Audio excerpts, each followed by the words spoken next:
yo no dejé que ese nihilismo penetrara todo mi ser, sino que hay una parte mía que guardó como un tesoro de que la vida humana era importante, de que el amor era importante, de que las Ujú, relaciones eran importantes. Y de alguna forma me aferré a eso. No llevé a las últimas consecuencias el nihilismo porque el nihilismo, la última consecuencia es la muerte. Es como lo que decía Albert Camus, que la única pregunta válida es si uno debiera suicidarse o no. Y yo no dejaba que llegara ahí porque sabía que si lo dejaba tocar eso, iba a ser brutal conmigo. Y luego, como otro evento ujú, importante, está el nacimiento de mi hija mayor, que fue cuando yo tenía 23 años. Es un evento que fue eh, abrumador para mí, sobrecogedor, donde yo dije, este ser pequeñito que ahora sostengo en mis brazos es alguien que depende mm. totalmente de mí. Si yo no estoy acá, se muere. Así que debo estar acá. Muy bien, un saludo muy especial para todas las personas que nos vean en esta ocasión. Aquí me encuentro con mi amigo Juan José Mieres y esto es Vidas Simbólicas. Juan José, muchas gracias por aceptar la invitación. Bueno, muchas gracias a ti por invitarme. eh, Gracias a todos los que están viendo. Espero que sea una buena instancia para que podamos conversar de las cosas que nos interesan a los dos y ojalá pueda dejarle algo a los que están viendo, no solo para pensar, sino para profundizar bueno, en lo que sea que necesiten. Así es, completamente de acuerdo, Juan José. Y bueno, esto es Vidas Simbólicas. Es un podcast que he decidido crear para hablar de la vida, para hablar de historias de personas reales que han luchado por muchos años de manera existencial y que están buscándole pues el sentido a la vida, lo que todos estamos buscando. Sin embargo, este es un podcast que habla también de simbolismo, lo cual nos puede servir como un mapa para navegar la vida y que reconcilia de manera muy profunda los diferentes aspectos, lo que hacemos en el empleo, lo que hacemos para estudiar, nuestra dimensión espiritual, nuestra dimensión racional y emocional. El simbolismo se va ofreciendo a nosotros como una especie de superlenguaje a través del cual podemos navegar la vida. Entonces, esto es el propósito de Vidas Simbólicas. Y para empezar, Juan José, me gustaría preguntarte, ¿quién eres? Cuéntanos un poco de tu vida, de tu historial, de qué forma te ves a ti mismo y qué haces en tu cotidianidad. Bueno, vivo en Chile, vivo en Santiago de Chile.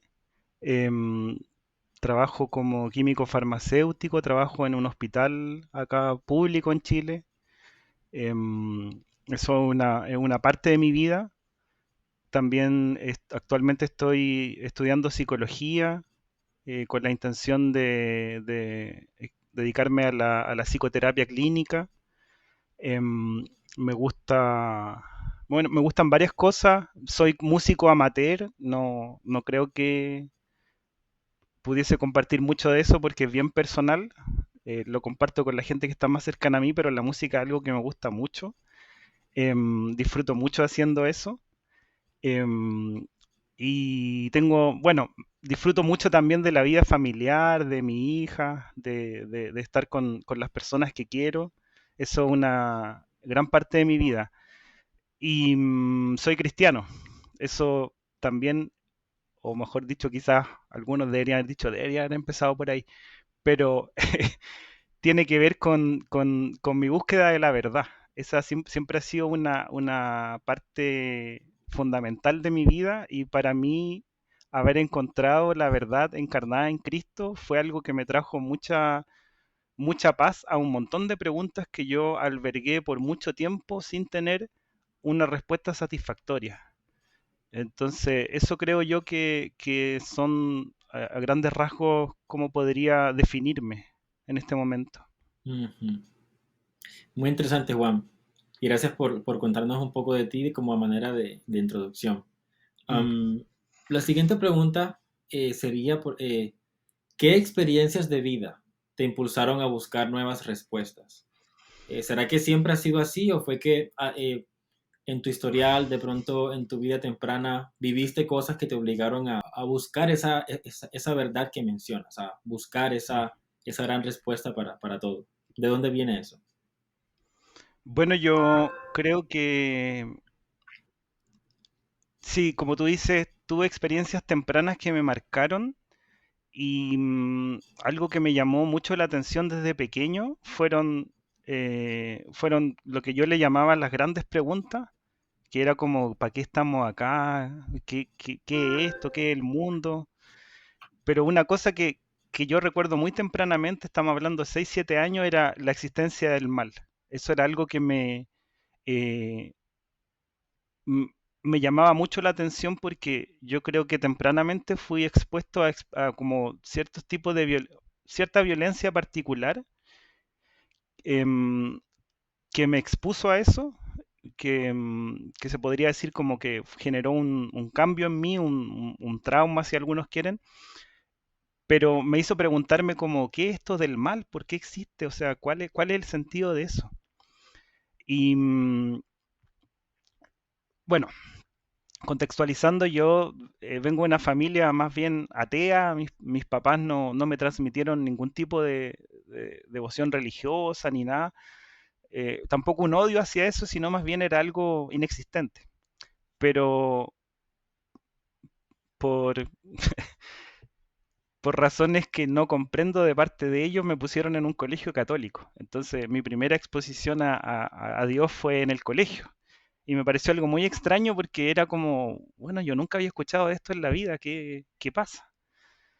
Y entonces eh, hice la primera comunión en algún momento y esa yo podría calificar como mi época de mayor fe, se podría decir. Y donde empecé a orar y a pedirle a Dios ciertas cosas. Pero me costaba mucho porque seguía viendo este problema del mal. Y yo tenía la impresión, ahora sé que esto se llama marcionismo, pero yo tenía la impresión en esa época de que habían dos dioses, como uno del Antiguo Testamento y otro del Nuevo Testamento, y que eran muy distintos. Y me pasaba de que no podía aceptar eso porque en mi propia vida había algo que me hacía sentir muy mal, que era como, ¿por qué toda esta violencia? ¿Por qué toda esta muerte? ¿Por qué todo este mal? No lograba integrar eso y era algo que me dolía mucho. Y creo que esto sumado al ambiente que me rodeaba, que era más bien un ambiente como muy... mis padres estaban muy enfocados en lo que era científico, en lo que se podía conocer a través de la ciencia. em, no daba respuesta a las preguntas que yo tenía. Entonces, eh, Ujú, creo que también me conformé con esa respuesta y eso derivó en que me volviera una persona nihilista. Como que acepté esta visión de que somos un polvo cósmico y la vida no tiene ningún significado y somos una cosa que ocurrió por mm, azar y la evolución y millones de años y ¡paf! Resultamos unos seres humanos, pero ¿para qué? Entonces, ujú, lo que creo que ocurrió conmigo es que yo no dejé que ese nihilismo penetrara todo mi ser, sino que hay una parte mía que guardó como un tesoro de que yo tenía una intuición de que la vida humana era importante, de que el amor era importante, de que las ujú, relaciones eran importantes. Y de alguna forma me aferré a eso. No llevé a las últimas consecuencias el nihilismo porque el nihilismo, la última consecuencia es la muerte. Es como lo que decía Albert Camus, que la única pregunta válida es si uno debiera suicidarse o no. Y yo no dejaba que llegara ahí porque sabía que si lo dejaba tocar eso, iba a ser brutal conmigo. Y luego, como otro evento ujú, importante, está el nacimiento de mi hija mayor, que fue cuando yo tenía 23 años, y algo que me marcó mucho porque es un evento que fue abrumador para mí, sobrecogedor, donde yo dije, este ser pequeñito que ahora sostengo en mis brazos es alguien que depende mm, totalmente de mí. Si yo no estoy acá, se muere, así que debo estar acá. Pero, como decía antes, nunca dejé que ese nihilismo tocara esa parte porque sentía que era sagrada, sin incluso yo en esa época nunca te hubiese reconocido esas palabras, las hubiese negado.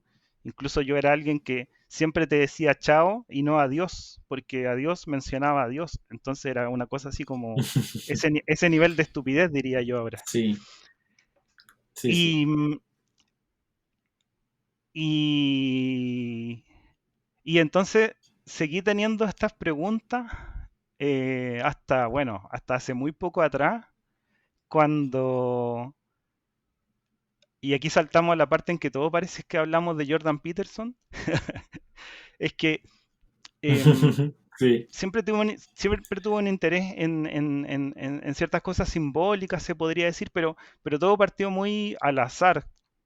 En realidad no es así, pero ujú, lo voy a encuadrar así, porque me apareció em, un video que era como de superación personal, algo así como ser más asertivo. Ya ni me acuerdo qué video era. Y sí, eso me correcto. llevó a ver el video de Jordan Peterson con Katy Newman, que yo creo que lo has visto. Em, No estoy seguro, de pronto. y entonces me interesó esta persona como Jordan Peterson, pero lo que me interesó de él fue algo como muy superficial, que lo consideraba muy asertivo para hablar. Como que encontraba las palabras correctas y me interesó eso. Y a partir de eso me salté me empezaron a aparecer otros videos en YouTube de David Wood, que es un apologista cristiano que en general habla acerca del Islam. Em, pero lo que me llamó la atención de él es que tenía un video donde hablaba de la muerte de los apóstoles. Y eso me llamó mucho la atención, porque eh, por el tema de haber estado viendo a Jordan Peterson, empecé a retomar la Biblia, que en algún momento yo había leído algunas partes, y la tomé meramente porque dije, bueno, acá hay una tradición antigua que es interesante, parece que hemos perdido esto, entonces sería bueno que lo leyera y puedo sacar conclusiones de esto. Entiendo. Y en paralelo se estaba dando esta otra cosa donde supe que todos los apóstoles de Jesús bueno, excepto Juan, habían tenido muertes horrendas por lo que creían. Y me pareció eso muy extraño porque dije, "Mm, yo siempre había creído que esto era como algo inventado, un mito que hicieron para propagar la religión por el mundo, como en una especie de conspiración para obligarnos a ser cristianos. Sí. Em, pero ahora me entero de que estas personas murieron por sus creencias, entonces la conclusión lógica para mí es, en verdad las creían. Y, y creo que lo que quiero hablar ahora es que lo que fue pasando en mi vida es que yo fui conociendo estas cosas en orden donde primero fueron aceptables para mi mente, es decir, eran aceptables de un modo racional. Tenía estos antecedentes históricos que me llevaban a decir, bueno, la resurrección es un hecho histórico real, vamos a ocupar esa palabra como Ujú, eh, en un sentido muy reducido. Y, em, pero como que algo pasa con eso. Y lo que yo notaba es que ujú, algo me impedía avanzar, algo hacía como que yo me detuviera ahí y me quedara pegado. Y con el ujú, tiempo pude notar que eso tenía que ver con mis propios dolores, con las cosas que yo tenía adentro, donde em, yo veía como cosas en mí que no estaban bien y no podía integrar con mí mismo, no podía aceptarlas. ujú. Y se fueron dando ciertos eventos em, sincrónicos, vamos a decir, eh, donde, no sé, por ejemplo, yo oré a Dios y le dije, empezaron a ocurrir cosas en mi vida, como que rompí la relación de pareja que yo tenía, todo se empezó a caer y yo dije como, pero ¿qué pasa, Dios? Justo ahora que empiezo a creer de nuevo en ti, me haces todo esto, así, ¿cómo se te ocurre? Sí. Entonces le dije, ya, ¿sabes qué? Yo no tengo nada más, o sea, si pierdo todo esto me muero. Entonces, si de verdad está ahí, dame una pequeña cosita a la que aferrarme.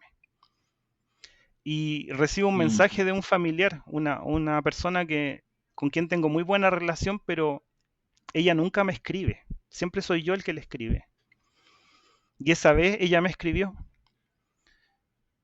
y me pregunta cómo estoy. Entonces yo sentí algo como, esto no es casualidad. Algo está pasando acá. ujú, Y, mm, y bueno, y eso me llevó creo, a experimentar un evento donde yo conocí quién era Cristo, pero además lo viví en carne propia, que cómo era ujú. conocerlo y qué era lo que Él quería para mí, que era como mi bien, mi bienestar. Y, Entiendo. y fui sanado de algunas cosas a través, en ese proceso que fue bastante largo y difícil. Estoy hablando de hace unos 5 o 6 años atrás, hace no mucho tiempo. Em, pero me hay muchas cosas en mí que yo pude, no sé si integrar en la palabra, sería más bien como aceptar o me quedé tranquilo. Me quedé tranquilo con ciertas ideas que tenía Ujú, porque tenía una roca segura donde afirmarme. Y yo sabía que esa roca era la verdad. Entonces ya no estaba perdido mm, como este joven nihilista, así que estaba tratando de forjar sus propios valores, así como el superhombre de Nietzsche, pero eso es locura y te lleva a la locura nomás. Entonces me dio mucha paz eso. Em, Esto tiene muchos más detalles que no sé qué tan aburridos pueden ujú. ser, pero eso es a grandes rasgos lo que me llevó o las preguntas que siempre tuve y algunas de las respuestas que he tenido. Ok, ok. No, la verdad es que es sumamente fascinante escuchar tu historia. Yo me identifico muchísimo y sé que más personas lo harán. Porque son o sea, yo pienso que son las experiencias reales las Mm, que nos hacen realmente desafiar. mm, Uno a veces vive mucho dentro de la cabeza, pero al final del día son las cosas que se presentan delante de nosotros, mm, las que nos sacuden toda la cosmovisión y nos obligan a reconsiderar, la que nos causan sufrimiento, dolor y nos obligan o a dejarnos caer o a levantar la mirada y ver qué es lo que está sucediendo. Entonces, intentar como que darle respuesta a esos enigmas que nos duelen y que nos atraviesan la vida. Entonces, muy interesante. Ahora, Juan, ¿cómo definirías en tus propias palabras el simbolismo? ¿Cómo lo mm. definirías desde tu experiencia? Pues ninguna definición así sumamente técnica, sino más que todo, ¿qué ha significado para ti? Esa es una pregunta difícil. Mm, para mí el simbolismo es un misterio. Es una, es la manera en que logramos eh, tener atisbos para mí esto es como de una realidad trascendente que nos supera y es una forma, o sea, es una especie de representación antropomórfica de cosas muy profundas, muy misteriosas, una ventana que se sale del espacio y del tiempo, donde encontramos los patrones de la realidad, los patrones eh, que unifican todo. Eso para mí es el simbolismo, así como explicado de un modo bien, creo yo, divergente, em, porque me cuesta, creo que de cierta forma es algo un poco intangible para mí. Eh, Ujú, y que se queda, y que también de cierta forma se queda corto, pero es algo que nos da cuenta de estas cosas trascendentes que nos superan, que cuando yo te cuento, cuando nació mi hija sentí esto, es algo que era imposible, hasta el día de hoy no lo puedo explicar en palabras porque yo simplemente lloré, pero no era casualidad que todas esas cosas estuvieran ocurriendo. La idea de que como que somos moléculas que vinimos del espacio y nos juntamos por azar y de repente sale una hija de mí y me genera todo esto, no tiene sentido para mí que no tenga eh, un propósito mayor, un fin, em, que no sea de cierta forma un, no diría un fin en sí mismo, sino em, un medio para otra cosa. Em, Algo así creo que es lo que yo diría del simbolismo. No sé si qué tanto sentido tiene Entiendo, eso. entiendo. Sí, para mí también es difícil definirlo. Una de las cosas que me impactaron del simbolismo al principio fue que yo pensaba que el significado que uno le da a la vida es algo pues completamente individual. O Mm, sea, lo que la vida significa para mí en un sentido trascendental es algo muy interno, es algo muy personal. Esa era como que la noción que yo tenía antes. Pero luego cuando llegué al simbolismo y me empecé a dar cuenta, no, o sea, existen patrones de significado objetivos que mm, están allá afuera, no solamente dentro de mí, que de mm, alguna forma o sea, de alguna forma unen al individuo con la realidad, porque si no fuera por el individuo, mm, esos patrones no podrían ser percibidos. Entonces, no es que está allá afuera y yo no juego un rol. Entonces, fue como que, ok, entonces el significado de la vida sí es subjetivo en un sentido porque es el sujeto el que ve esos patrones en la realidad, pero al mismo tiempo van más allá del sujeto. Entonces, mm, están dentro de mí, pero también están afuera. Entonces como que de alguna forma eso a mí me empezó a ayudar a reconciliar, por ejemplo, mi vida interna con la vida externa, la forma mm, como mi mente opera y la forma como el mundo se presenta. Todas esas mm, cosas como que empezaron a unirse eh, para darme una noción mucho más coherente de la realidad. Entonces, por ejemplo, cuando empecé a aprender estos dos símbolos fundamentales del centro y la periferia. mm, Entonces, yo empecé a ver centro y periferia en todos lados. Cuando uno mira una ciudad, pues toda ciudad tiene un centro. Uno siempre dice, mm, no, voy para el centro. Y hace ujú, parte del lenguaje cotidiano, pero no nos damos cuenta de que es un pequeño atisbo de un lenguaje que todo el mundo usa. mm, Está el centro de la ciudad y siempre en el centro está algo así como los organismos, y decimos organismos fundamentales de esa ciudad. Está la alcaldía, está el banco, o sea, y de repente tú te das cuenta que es un regalo de la vida cuando uno mm, piensa en una ciudad y cómo la ciudad está estructurada y el lenguaje que usamos para describir una ciudad. Es un regalo de la vida el hecho de que lo podemos entender y usamos un lenguaje antropomórfico, hablamos del centro, de los organismos de la ciudad y luego vienen los sociólogos y dicen cosas como que no, que existe el tejido social.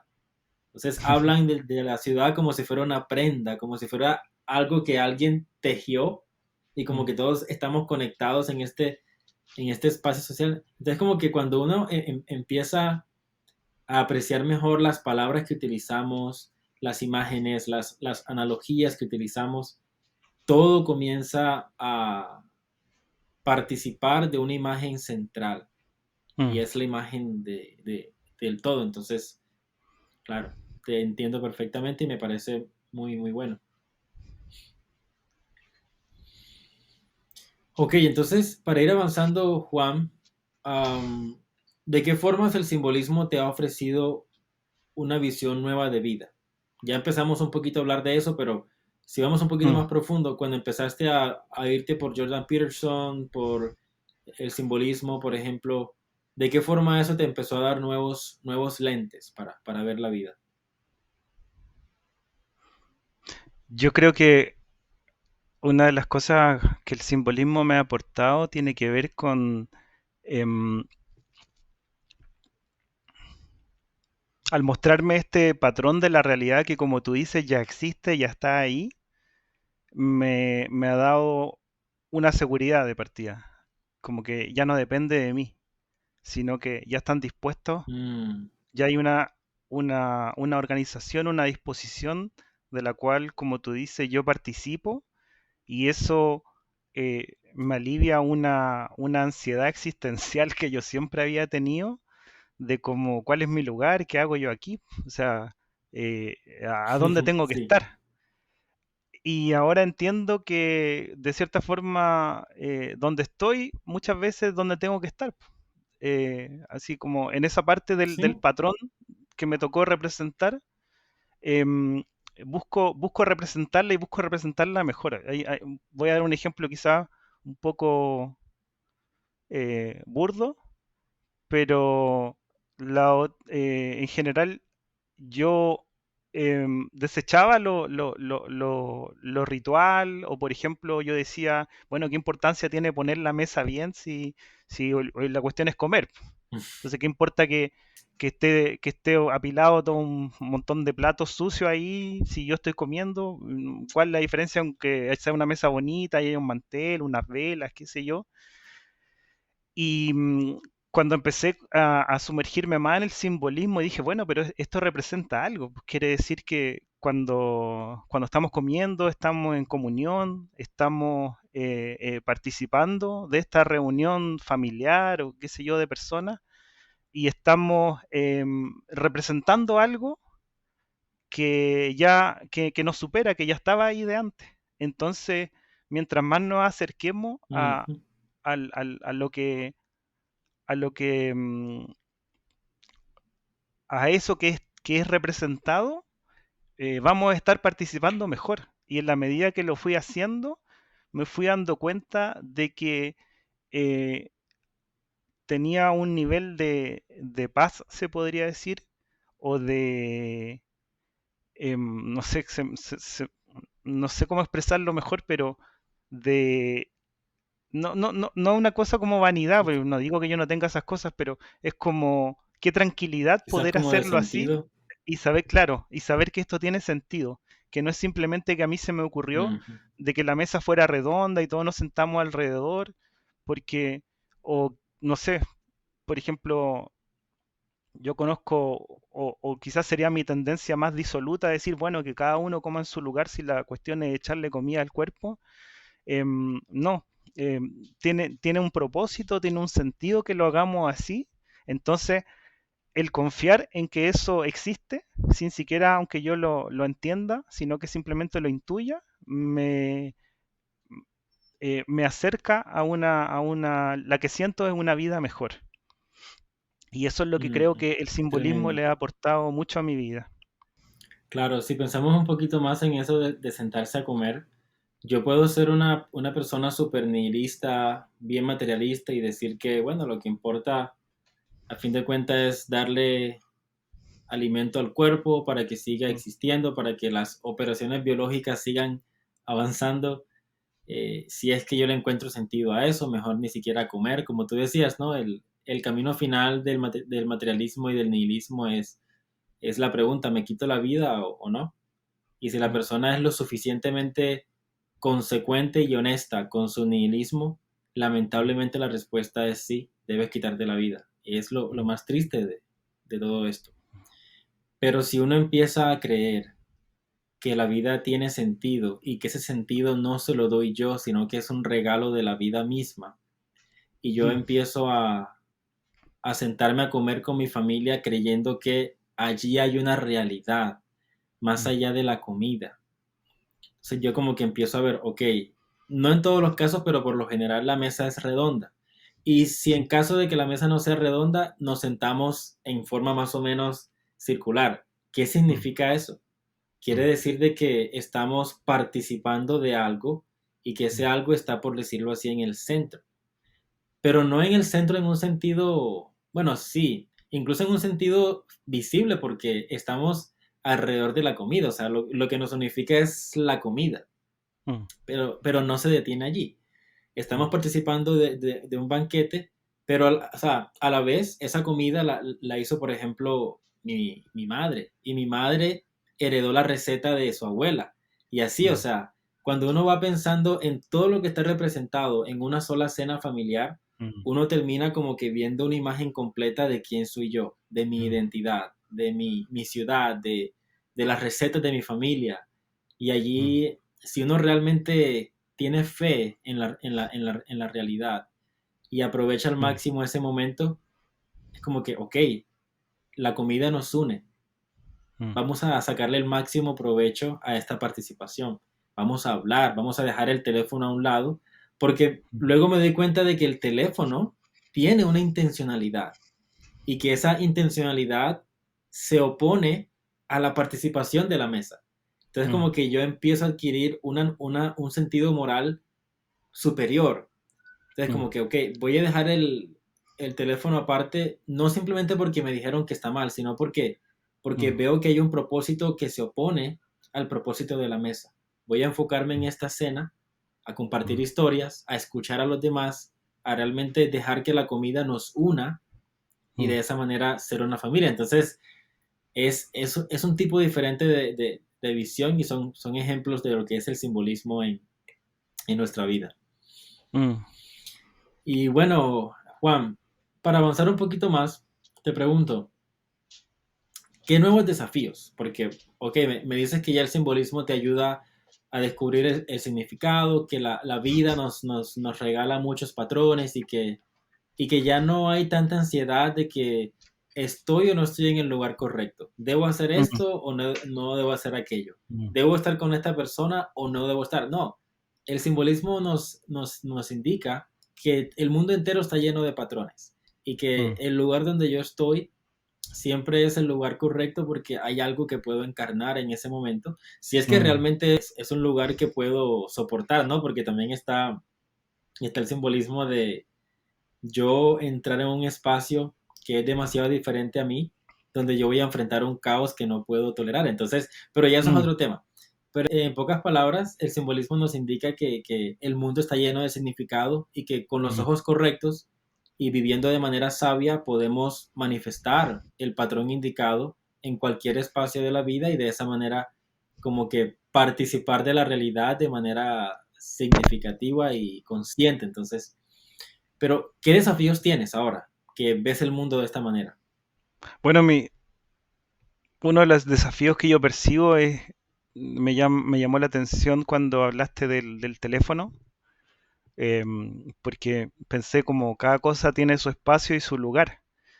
em, y de repente pasa que ponemos a las cosas no, no es la cosa en sí la que está mal, sino que la estamos poniendo en el espacio equivocado o en el lugar que no corresponde.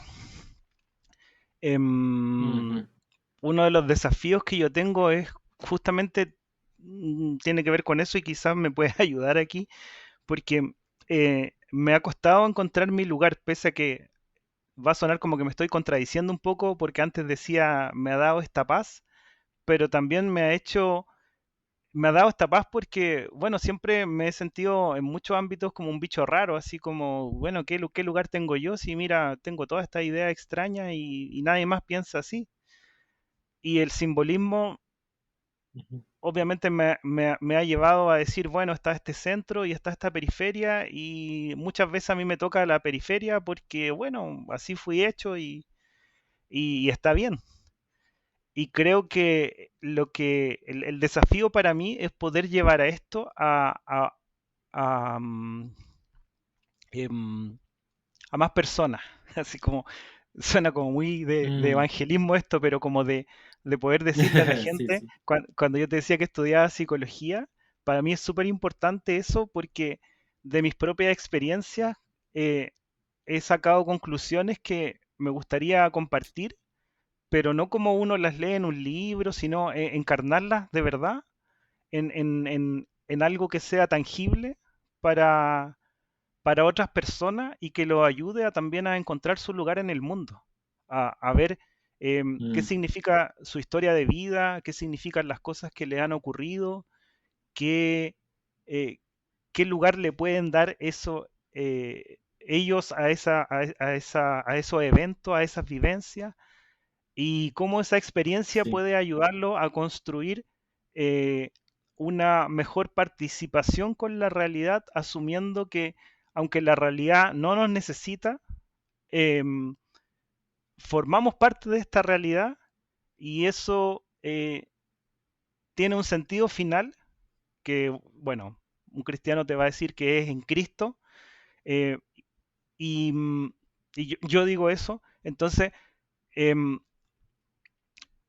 cómo poder guiar esa búsqueda, no solo y a través de encontrarla en mí, poder ayudar a otras personas a también encontrar ese lugar. Yo creo que ese es como mi principal desafío y es como podría decírtelo hoy en día porque también me ha pasado que no quiero decir que soy una persona disoluta y no quiero decir tampoco que no lo soy, sino que sí, me doy cuenta de que a veces uno aprende cosas muy rápido, no necesariamente del modo más fácil o del modo más, ¿cómo se podría decir? No sin sufrimiento. em, y es ujú, también darle ese espacio al sufrimiento en la vida, es darle ujú, el lugar adecuado que tiene, no como si la vida fuera sufrimiento, que es como de repente, no sé, pues como tú lo ves en el budismo, así como la vida es sufrimiento y la respuesta es simplemente desapegarse de eso. No, esto está ujú, ahí, existe, es parte de cada uno de nosotros y en cada uno de nosotros se encarna esta realidad eterna que es un eterno, una eterna muerte y una eterna resurrección. Siempre está renaciendo para ser una persona nueva. Y eso no es algo que es un evento histórico que ocurrió eh, un, una sola vez, sino que es algo que está siempre ahí. Eh, como decía en algún momento, fuera del espacio, fuera del tiempo, y siempre podemos tener acceso a ello. Entonces, em, cómo poder darle a eso un espacio en nuestras vidas sin que nos consuma? En realidad esto es más ujú, es en parte eh, una pregunta retórica, y también es como lo que siento ahora que estoy buscando. Es como cuál es el espacio que tiene esto y darle el lugar adecuado. O sea, no, eh, no darle más lugar del que tiene y tampoco menos lugar del que tiene, sino simplemente el lugar adecuado, el equilibrio que necesita toda cosa en la vida, porque todo tiene su lugar, todo tiene su tiempo, todo tiene su,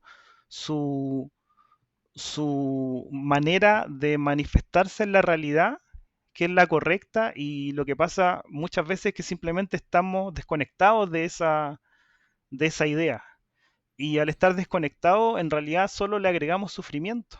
Pero ujú. em, mi idea es que eso tenga sentido. O sea, yo creo que estoy hablando como muy existencialista quizás, pero ese es como hacia dónde me tira. Y de repente como que uno tiene Ujú. así como algo que lo tira y uno no puede decir bien qué es, pero dice ya, voy a ir para allá. Claro, entiendo, entiendo. Bueno, me hace pensar en varias cosas. Una de ellas es eh, si somos completamente o si intentamos ser completamente honestos con el simbolismo, o sea, con lo que el simbolismo mismo nos enseña, no deberíamos olvidar que el mundo está hecho de patrones y está hecho de identidades. Y la libertad humana, lo que yo debo hacer con mi vida o lo que no debo hacer con mi vida, no es esta libertad que nos presentan en el sentido de que yo puedo hacerlo, la libertad es que yo puedo hacer lo que yo quiera, yo me construyo a mí mismo al estilo de Nietzsche, sino que la libertad, según el simbolismo, consiste en yo escoger a qué identidad pertenezco. Esa es una definición más realista de la libertad. Mm. Yo puedo escoger a qué cuerpo unirme. a qué mm, identidad adherirme, porque el mm, simbolismo nos indica que la existencia solipsista es una ilusión, nadie existe por sí mismo, o sea, hasta el mm, más ateo cuando se despierta en la mañana está dependiendo de un sinfín de patrones invisibles para, no sé, para siquiera levantarse de la cama. mm, Está dependiendo de toda una estructura social, está dependiendo de que tiene un empleo, de que existe tal cosa como un empleo, está dependiendo de que existen tales cosas como instituciones, si es un ateo joven que es un estudiante, depende del hecho de que la educación y la institución que se llama escuela existe y que es un regalo de la vida y eso es lo que hace que se levante de la cama. O sea, tal cosa como una existencia individual es una ilusión. mm, Entonces, cuando uno se da cuenta de eso, uno sabe, ok, entonces la libertad no consiste en yo hacer lo que yo quiera conmigo, porque yo dependo instante a instante de aquello que la vida me provee. Más bien mm, la libertad es qué patrones voy a reproducir, a qué mm, cuerpos sociales me voy a unir. mm, Y entonces eso nos lleva directamente a la acción. En el caso de mi esposa y yo, pues decidimos usar nuestra libertad para concluir nuestra relación con la Iglesia de Cristo y concluir nuestra misión como protestantes y unirnos al cuerpo de la Iglesia Ortodoxa y unirnos a una parroquia, integrarnos a la vida real de esa parroquia. De esa mm. manera yo salgo un poco de mi cabeza y el simbolismo se convierte en algo concreto. Y Mm. fíjate que ha sido una experiencia dolorosa, lo cual me indica que es un buen lugar, porque yo quiero leer muchas cosas. Yo también me considero una persona, no quiero decir, ¿cuál fue la palabra que usaste? Una persona ¿Disoluta? disoluta, sí. No quiero decir completamente disoluta, pero tampoco lo niego, porque siempre estoy leyendo y estoy en todos lados, quiero aprender de todo y a veces no atravieso el dolor necesario para aprender algo Mm, bien aprendido. mm, Pero ahora que estoy en la parroquia y, por ejemplo, viene el sacerdote y me dice, lee este libro. Y yo quiero leer mil cosas más, pero él me dijo, lee este libro. mm, Y si yo quiero ser consecuente con, ok, yo soy parte ahora de un cuerpo que me supera, que es esta mm, parroquia. Y mm, el líder, el principal representante de esta identidad, por lo menos de manera local, mm, me dice que lea este libro.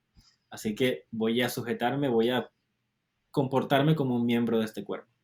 Entonces, mm, eso me ayuda a darle al simbolismo su lugar, porque en mm, vez de aislarme y usar el simbolismo como una herramienta solipsista, pongo el simbolismo en su lugar y me mm, enfoco o intento enfocarme en la vida real, en ser parte de un cuerpo real, encarnar patrones de manera real y de esa manera no dejar que el simbolismo se convierta en una especie de ídolo o un motivo más de aislamiento social. Entonces, mm. es lo que pensaba mientras que hablabas. Sí, es súper... em, es muy... Quisiera decir curioso, pero no lo es porque por algo estamos, nosotros acá también estamos representando algo dentro del patrón, por algo estamos conversando justo en este momento y de estas cosas. Entonces, hay algo Sí. de lo que tú dices que me llega a un nivel que yo desconozco ahora la real magnitud que tiene e incluso el fin último, pero siento que me llega mucho como si me dijeras ven y participa también, eh, porque Mm, tenemos, yo al menos puedo hablar por mí y tengo muchas partes mías que todavía están fragmentadas y me representa mucho eso que dices de quiero leer esto y quiero leer lo otro y eso hace que tenga como sin literalmente 10 libros así sin terminar porque digo, ah, esta idea es interesante y me voy hasta otra y me voy hasta otra y de repente digo, ya, pero ¿qué estoy Total. haciendo? Soy un esclavo de esto. Soy de Ajá. cierta un esclavo eh, como esas personas que siempre están buscando conocimiento, pero nunca logran realmente conocer nada. Y Ujú, claro, y eso es porque justamente hay algo que nos dirige y y que no depende de nosotros y que sabe mucho más que nosotros realmente dónde debiéramos dirigirnos y que justamente busca nuestro bien. Entonces, si nosotros Exactamente. nos alineamos un poquito con ese algo, eh, podemos participar un poco de ese bien, pero es mucho mejor si nos unimos mucho más.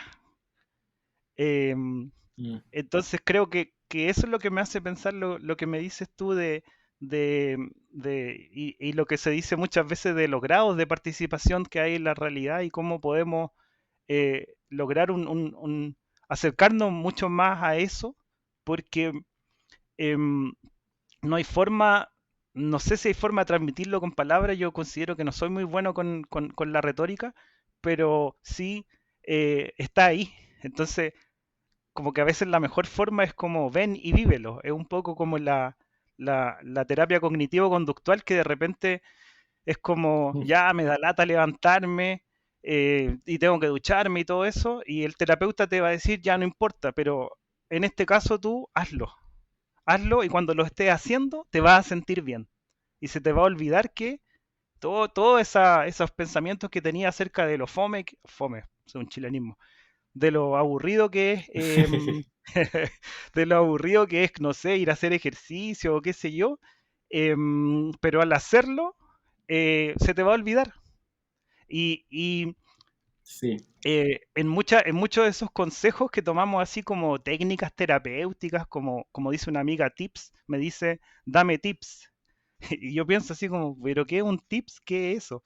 Eh, no, yo le digo, hazlo y vas a saber. Y me queda mirando como, ¿qué me estáis diciendo? Como que no me estáis diciendo nada. Entonces, Mm, como créeme que es así. sí. Ujú, exactamente, sí. Yo les comentaba en el grupo que me he empezado a bañar con agua helada. Y Sí. la primera vez fue espantoso, fue horrible, pero ya poco a poco el dolor va disminuyendo y viene muchos beneficios, lo que les comentaba en el grupo, ¿no? El subidón de energía me da un poco más de confianza, muero a mí mismo, entonces como que es vivirlo, Mm, es como que lanzarse a intentarlo, porque yo estoy en este momento en una etapa en la que necesito salir de mi cabeza mm, y la única forma es bajando al cuerpo, como dice nuestro querido amigo Ignacio, mm. bajando al cuerpo. Como que en eso del baño decidí creerte que era así. No, no hacerlo yo. Sí, sí, nada, está bien. Falta Si mucho algún para día eso. lo pruebas, me avisas, si no, pues Lo he probado, pero sí. como te decía, contra mi voluntad. Era por no haber pagado el gas o algo así. Eh, no, y Santiago es una ciudad Sí, fría. Bueno, tú que eres de entiendo. Colombia, ahora está, pero eso. Sí. Bueno, Juan, muchísimas gracias por el tiempo, la verdad. La pasé muy bien conversando contigo. Gracias por darme de tu tiempo, por comentarme, Ujú, contarnos un poco de tu historia. Y bueno, hasta una próxima oportunidad que nos juntemos otra vez para hablar de algún otro tema. Si ujú, vamos a hablar de un tema específico de simbolismo o de psicoterapia, sería magnífico ujú, proponer una serie de conexiones, ¿cierto? Entre, por ejemplo, el historial de vida de un ujú. individuo y cómo los patrones de la mitología o de los cuentos que todos conocemos le puede ayudar a entender mejor esa historia de vida. Y así muchas cosas que podemos hablar. Mm. Sí, sería fenomenal eso. Sería muy bueno. Dale. Y bueno, entonces, hasta una próxima oportunidad, un abrazo y hasta luego entonces.